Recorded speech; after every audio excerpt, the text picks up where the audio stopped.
Bonjour tout le monde, hallo zusammen, bienvenue dans l'émission transfrontalière Grenzenlos. En ce mois d'octobre, nous avons décidé de suivre les camions poubelles pour savoir ce que devenaient exactement nos déchets une fois ramassés des deux côtés de la frontière, puisqu'il existe bel et bien une coopération entre la Moselle-Est et la Sarre. C'est ce que nous verrons aujourd'hui en direct de la centrale d'incinération d'Affelsen à Saarbrück. Enquête aujourd'hui sur cette coopération transfrontalière dans la gestion et le traitement de nos déchets ménagers. Savez-vous que l'on échange nos sacs poubelles des deux côtés de la frontière? Et oui, depuis quelques années, certaines de nos ordures ménagères atterrissent ici, dans cette centrale d'incinération sarroise, l'une des deux que compte la Sarre. Que deviennent-ils une fois dans cette géante usine de traitement thermique? On a suivi leur parcours dans ce processus industriel jusqu'à leur reconversion. Une alternative à l'incinération, c'est la méthanisation. Une première unité s'est développée à Morsbach. Là aussi, des restes de repas importés de chez nos voisins sarrois sont convertis en différents produits. On vous emmène derrière les coulisses de ce procédé qui permet de traiter nos déchets organiques. Pour que tout ça ait un sens, encore faut-il bien trier dans les bonnes poubelles. Entre la France et l'Allemagne, les consignes de tri ne sont pas les mêmes, ce qui peut parfois devenir un vrai casse-tête. C'est ce que l'on verra dans le labo fait par Tom Kuchutsa. Heureusement, des solutions existent toutes simples, comme le système de bouteilles consignées pour bien trier. Peut-on vraiment parler d'un cercle vertueux pour notre environnement? Aucun effort à mener l'enquête. Donc un échange transfrontalier de déchets s'est mis en place très tôt entre la Moselle-Est et la Sarre. Le partenariat existe même depuis 2011, donc un sacré tas d'années. Qu'en est-il finalement aujourd'hui de ce partenariat? Alors pour en parler aujourd'hui, nous avons deux représentants des deux syndicats de la gestion et du traitement des déchets des deux côtés de la frontière. Donc notamment monsieur Jean-Philippe Sibert, donc du SIDEM, le syndicat mixte de transport et de traitement des déchets ménagers de Moselle-Est, et son homologue allemand, Marc Koch. Bonjour, hallo, de la Entsorgungsverband Saar. Donc bonjour à vous deux, willkommen bei uns. Bonjour. Est-ce que vous pouvez nous expliquer en quelques mots, c'est quoi le SIDEM? Alors le SIDEM, c'est, comme vous l'avez rappelé, le syndicat de transport et de traitement des déchets ménagers de Moselle-Est. Il regroupe à peu près 370 000 habitants sur un territoire qui va de l'Alsace-Bossu jusqu'au Bouzonvillois. Et donc il traite l'ensemble des déchets ménagers de l'ensemble des habitants de ce territoire. Merci beaucoup. Können Sie uns ein bisschen erklären in ein paar Wörtern, worum es geht, wenn wir über den Entsorgungsverband Saar sprechen? Ja, sehr gern. Der Entsorgungsverband Saar ist saarlandweit, also für das gesamte Land, für die kommunale Abwasser- und Abfallwirtschaft zuständig. Das entspricht etwa 1 Million Einwohner, wobei wir für 43 der 52 saarländischen Kommunen auch die operative Müllabfuhr tatsächlich in den einzelnen Orten koordinieren. Alors, je le disais à l'instant, il y a vraiment un échange donc, de déchets des deux côtés de la frontière depuis 2011. C'est-à-dire qu'on s'échange voilà, notamment les restes de repas, les éponges, les lingettes, etc. Donc, quelle part de déchets, vous, finalement, au SIDEM, vous récupérez de la part des Allemands pour pouvoir les traiter ensuite sur votre site qui se situe à Morsbach? Alors nous récupérons à peu près, bon an mal an, 15 000 tonnes de biodéchets de l'EVS, du territoire de l'EVS, pour les traiter dans notre usine de méthanisation Métavalor à Morsbach. Nous récupérons aussi jusqu'à 5 000 tonnes de déchets verts qui, eux, sont destinés à l'usine de méthanisation des déchets verts sur le site de Sarreguemines. Est-ce qu'il s'agit de chiffres annuels? Ce sont des chiffres annuels, évidemment. D'accord, ok. Donc vraiment quand même une grosse coopération de votre côté. Und wie sieht es denn aus auf deutscher Seite? Welche Abfälle bekommen Sie jetzt auf französischer Seite, um dann noch sie zu konvertieren? Der Entsorgungsverband Saar nimmt hier etwa im Jahr 35.000 Tonnen an Rest- und Sperrabfällen von SIDEM an, um sie hier dann thermisch zu verwerten, also wenn man so möchte, im Rahmen des Verbrennungsprozesses in Strom und Wärme umzusetzen. Okay, das heißt, es gibt schon auch eine große Kooperation jetzt zwischen dem SIDEM und dem Entsorgungsverband Saar. Und die Frage ist dann, im Laufe der Jahre hat es sich natürlich entwickelt. Wie sieht es denn aus hier aktuell im Jahr 2024? Welche Interesse zeigen Sie überhaupt daran, diese grenzüberschreitende Kooperation weiter fortzuführen? Man hilft sich, man hat Kapazitäten, die man jeweils auf anderer Seite bedienen kann, Entsorgungssicherheit darstellt und einfach den gesamten abfallwirtschaftlichen Prozess effizient und wirtschaftlich darstellen kann. Abfallwirtschaftliche Anlagen, sowohl eine Bioabfallvergärung als auch unsere thermische Verwertung, sind dann am preiswertesten, am wirtschaftlichsten Betreiber, wenn sie voll ausgelastet oder möglichst voll ausgelastet sind. Genau das gelingt über diese Kooperation. Und natürlich, es macht überhaupt gar keinen Sinn, Abfall Hunderte von Kilometern innerhalb von Deutschland meinetwegen zu verbringen, wenn man einen Kooperationspartner unmittelbar auf der anderen Seite der Grenze hat, der das genauso gut verwerten kann und entsprechend auch logistisch optimiert Abfallwirtschaft betreibt. Jean-Philippe Sibert, quel est l'intérêt également pour vous de participer à cette coopération transfrontalière aujourd'hui en 2024? L'intérêt de la coopération, il est plus fort que jamais puisque nous avons renouvelé notre volonté commune de travailler ensemble avec l'EVS. Notre président Roland Roth a rencontré justement les dirigeants d'EVS pour réaffirmer notre volonté de travailler ensemble. Et c'est ce que nous allons poursuivre. Comme l'a dit Monsieur Kor très justement, l'intérêt il est à la fois environnemental, économique, il est aussi symbolique du point de vue de la coopération entre la France et l'Allemagne. C'est une coopération qui a été rendue possible par le droit européen et nous souhaitons la maintenir pour les années à venir. Vielen Dank, merci beaucoup pour avoir répondu à ces questions. Maintenant, on aimerait bien savoir ce que deviennent concrètement les déchets qui sont échangés des deux côtés de la frontière. Et c'est par ici, sur la centrale d'incinération d'Affelfesten à Saarbrück, que l'on va vous faire une visite guidée dans ce reportage d'Emilie Capodici.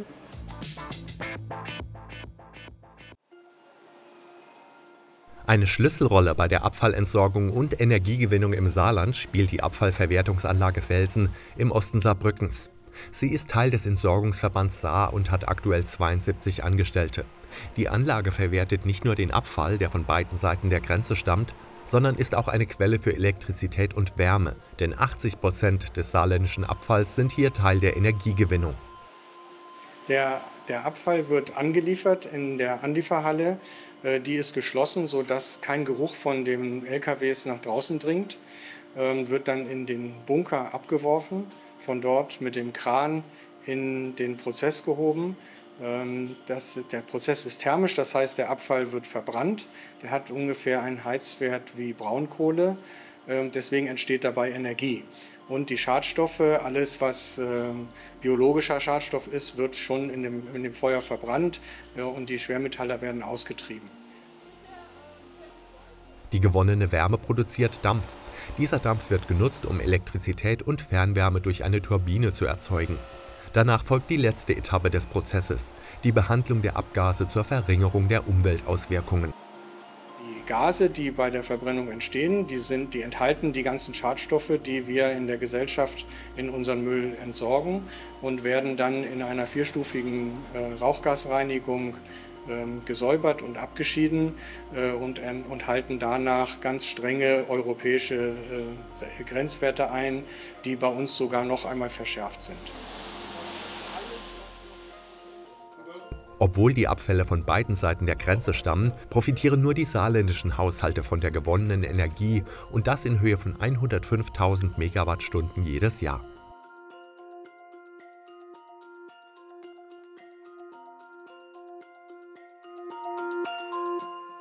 Alors le processus d'incinération ne se limite pas à une simple combustion de nos déchets puisque cette centrale permet également de produire de l'énergie. Herr Orloff, bonjour. Bonjour. Wer bekommt diese Energie, die in der Müllverbrennungsanlage produziert wird? Wir produzieren sowohl Strom, der wird ins allgemeine Stromnetz eingespeist, das heißt, alle, die Strom kaufen, können den auch dort kaufen. Und die Fernwärme, die wir produzieren, geht in das Fernwärmenetz der Saarschiene. Also an der Saar entlang gibt es eine zentrale Fernleitung und dort speisen wir die Fernwärme ein. Können auch französische Haushalte davon profitieren oder wie geht das dann? Soweit mir bekannt ist, gibt es keine Verbindung zwischen dem saarländischen Fernwärmenetz und den Netzen in Frankreich, sodass wir hier, obwohl wir nah an der Grenze sind, nur für die Saarländer die Fernwärme produzieren. Wie viele Haushalte können überhaupt diese Energie dann bekommen? Von dem Strom profitieren 35.000 Haushalte und die Fernwärme reicht für ca. 15.000 Haushalte. Okay, alles klar. Und zum einen haben wir gesagt, Energie wird hier produziert und zum anderen, es steht auch bei der Verbrennung viel Rauch. Das bedeutet auch, dass Gase zurückbleiben, ne, die halt gefiltert werden müssen. Was tun Sie dann, um diese Gase sozusagen zu begrenzen? Also das, was dort in den Gasen drin ist, ist alles das, was wir alle in unseren Müll schmeißen. In Deutschland in die schwarze Tonne, beim Sudem-Gebiet in die Sac Bleu. Und das hat Schadstoffe drin, die unsere Zivilisation erzeugt. Und die nehmen wir hier mit der Abgasreinigung heraus, konzentrieren die fein verteilten auf ganz kleine Mengen, die dann gezielt entsorgt werden können. Okay, alles klar. Und wie hoch sind eigentlich der Müll, der am Ende dann bleibt? Was tun Sie damit? Also von der Verbrennung entsteht auch der feste Rückstand, Schlacke oder Asche nennt man das. Und der wird aufbereitet, die ganzen Metalle, die drin sind, werden herausgenommen und aus dem Rest wird ein güteüberwachter Baustoff gemacht. In Deutschland werden solche Ersatzbaustoffe in verschiedenen Baustellen eingesetzt.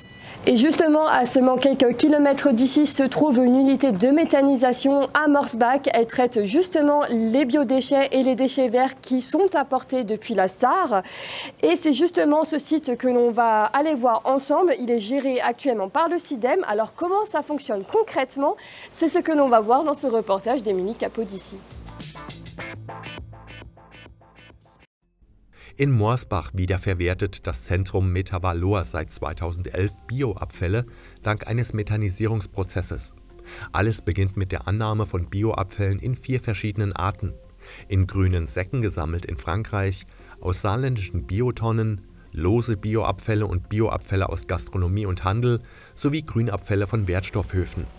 Der Bioabfall wird sortiert, um unerwünschte Elemente wie Metall oder Plastik auszusieben. Dieser Schritt ist eminent wichtig, um die Qualität des Komposts und das Gelingen der Methanisierung zu gewährleisten. On prépare donc un mélange des différents flux solides auquel on va ajouter par la suite une partie des résidus de la méthanisation puisque, comme je le disais tout à l'heure, c'est un processus biologique. Donc on va ajouter les bactéries qui vont grignoter la matière organique et la transformer en gaz. Donc on va effectuer ce mélange dans une installation qu'on appelle la mélangeuse, dans laquelle on fait vraiment une recette de cuisine à partir des biodéchets solides, des biodéchets liquides issus de la méthanisation, et puis également un petit peu d'eau, un petit peu d'autres composants. Diese Mischung kommt dann für ungefähr 3 Monate in einen Faulturm. In dieser Umgebung ohne Sauerstoff zersetzen Mikroorganismen die organische Materie. Dabei entsteht Biogas, das zur Produktion von Elektrizität, Wärme oder auch als Treibstoff für mit Gas betriebene Autos genutzt wird. Nach der Methanisierung werden die festen Rückstände ausgesiebt, getrocknet und kompostiert. Les systèmes mécaniques, ils sont forcément pas fiables à 100%. Donc il y a toujours une part de plastique, d'emballage, de carton dans les biodéchets. Et cette part de plastique et d'emballage passe dans le système de méthanisation. Ce qui fait qu'en sortie, quand on produit les résidus qui sont transformés en compost, on effectue encore d'autres opérations d'affinage, on appelle ça, c'est une opération de séparation mécanique des indésirables, plastique, carton ou autres, afin que le compost qu'on produit soit conforme à la norme française et européenne et qui puisse être épandu à la terre, notamment par des agriculteurs partenaires. Nach dem Methanisierungs- und Kompostierungsprozess werden die unerwünschten Abfälle wie Plastik und andere anorganische Abfälle in die Abfallverwertungsanlage Velsen geliefert, um die vollständige Verwertung aller Abfälle zu gewährleisten. Alors, rebonjour Monsieur Jean-Philippe Sibert. Alors justement, le SIDEM fait partie donc, des partenaires de cette coopération transfrontalière puisque vous récupérez donc, les biodéchets et déchets verts qui viennent de Sarre, donc jusqu'à chez vous sur votre site à Morsbach, donc l'unité de méthanisation. Et justement, quels produits sortent de cette unité de méthanisation au final ? Alors, le processus de méthanisation aboutit à la production d'un biogaz qui lui-même sert à alimenter des moteurs de cogénération qui produisent à la fois de la chaleur et de l'électricité. De la chaleur pour réalimenter l'ensemble du processus de méthanisation et de l'électricité qui est injectée dans le réseau EDF. Ce biogaz est également pour la partie restante épuré et on aboutit à la production d'un biométhane qui lui est injecté dans le réseau direct chez GRDF. Ça, c'est pour la partie gaz. Pour la partie reste de produits de méthanisation, on a une partie liquide, ce qu'on appelle les digestats, et une partie solide qui se transformera en compost après passage dans des tunnels de maturation. Donc le compost, lui, est amené à retourner à la terre pour amender la terre. Donc ça, c'est un produit qui est beaucoup demandé ces dernières années et qui a de l'utilité pour l'ensemble des acteurs, qu'ils soient agricoles ou paysagistes par exemple. Et pour l'électricité, comment ça se passe concrètement ? Alors pour ce qui concerne l'électricité, nous avons une convention avec le réseau EDF qui nous rachète cette électricité à un tarif fixé à l'avance par convention, et donc nous sommes en convention avec EDF pour ce qui concerne la convention actuelle jusqu'en 2027. Et il y a bien donc une seconde vie suite à cette unité de méthanisation, donc on vient de l'évoquer, les différents produits qui en sortent. Combien de biodéchets finalement arrivez-vous à revaloriser au SIDEM ? Alors nous avons une capacité de 45 000 tonnes d'intrants par an de biodéchets, dont 15 000 proviennent à peu près de notre partenaire allemand EVS. Et nous travaillons donc avec une masse totale de produits de 45 000 tonnes, de laquelle il faut retirer un certain nombre d'indésirables, puisque le tri n'est pas toujours bien fait à la source, pour ce qui concerne la partie récupérée en France dans les sacs verts. Et donc le processus aboutit in fine à un traitement d'une trentaine de milliers de tonnes de biodéchets. Justement, vous parliez à l'instant de tri pour que tous ces deux processus de traitement fonctionnent, que ce soit au niveau du SIDEM pour l'unité de méthanisation, mais aussi ici au niveau de la centrale d'incinération d'Afafessen à Saarbrück. Encore faut-il que ces déchets soient bien triés à l'avance par tous les foyers en Sarre et en Moselle-Est. Poubelle noire, bleue, jaune, sac orange, c'est parfois un peu le casse-tête. Tom Koschutza a tenté d'être l'élève modèle et ce n'est pas vraiment gagné puisque voilà, il y a quand même certaines différences entre la France et l'Allemagne. Retour sur son expérience dans le labo spécial tri des déchets.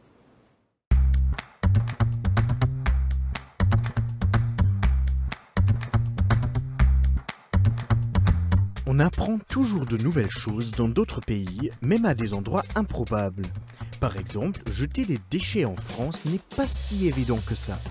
Les couleurs de vos sacs de poubelle étant déjà différentes que celles en Allemagne, j'ai préféré demander au lieu de faire une faute. Du coup, le plastique, ça va où? Ben, dans le jaune. Dans le jaune? Ok. D'accord, plastique dans le jaune, c'est compris. Et le carton? Ben, dans le jaune.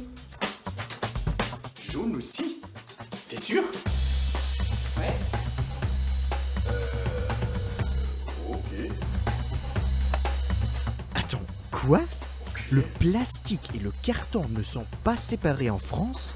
Mais en quoi consiste donc votre tri? La séparation du plastique et du carton est la base absolue de notre système de tri allemand. Les couleurs ne sont pas identiques partout, mais généralement, le plastique et l'aluminium vont dans le jaune, le papier et le carton dans le bleu et le reste dans le noir. Et des fois, on a une poubelle verte aussi pour les déchets alimentaires. Voilà, c'est simple. Mais j'ai appris qu'en France, le système est non seulement compliqué, il varie même de commune en commune. J'en ai trouvé une par exemple où le tri se fait presque comme en Allemagne. Le plastique dans le jaune et le carton dans le bleu. Sauf qu'ici, c'est aux habitants de se déplacer à des grandes poubelles publiques au lieu d'avoir ses propres poubelles devant la maison.